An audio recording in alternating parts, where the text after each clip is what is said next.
Bismillahirrahmanirrahim.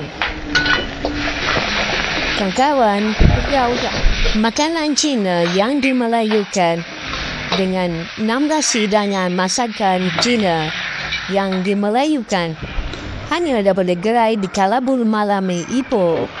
Kali ini macam kita cakap tadi, kita nak siarkan tentang masakan Watan Ho, iaitu masakan paling awal daripada gerai kami semenjak 6 tahun lepas. 6 tahun lepas ya, masakan Watan Ho. Masakan unik sebab dia sebenarnya ada 2 kuah dalam satu masakan.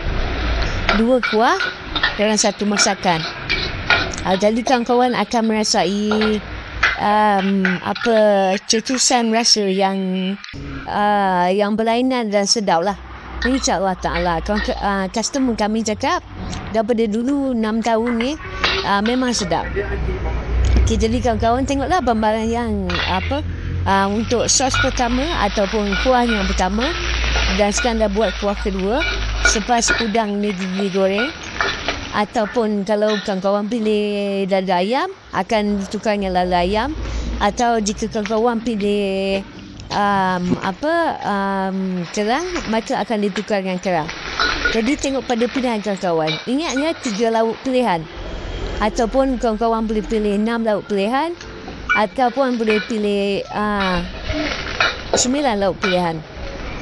Iaitu sama ada udang, dada ayam ataupun kerang.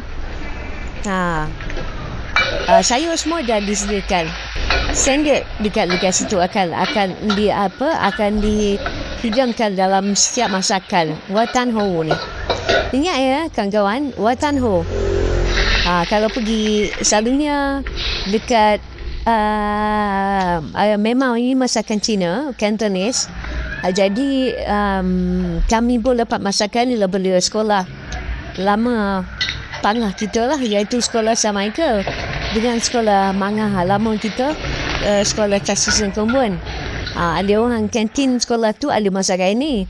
Jadi dia orang adaptasikan untuk digunakan di tempat kita. Harga kawan-kawan tak sampai pun RM9.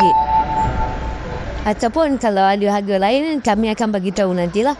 Tapi kawan-kawan boleh makan kenyang-kenyang. InsyaAllah kenyang. Yang ini masakan Watan Ho ni dia ada kuah sikit lah.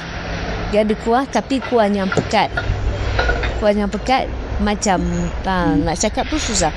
Tapi kuah yang pekat. Kawan-kawan rasa sendiri pun kawan-kawan tahu. Okey. Jadi jika kawan-kawan nak cuba, boleh cuba.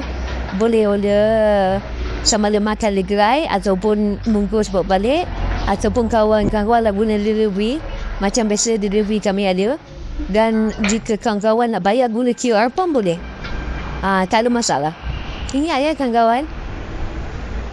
Kenyang, puas hati makan kawan-kawan. Kenyang-kenyang sangat-sangat. InsyaAllah.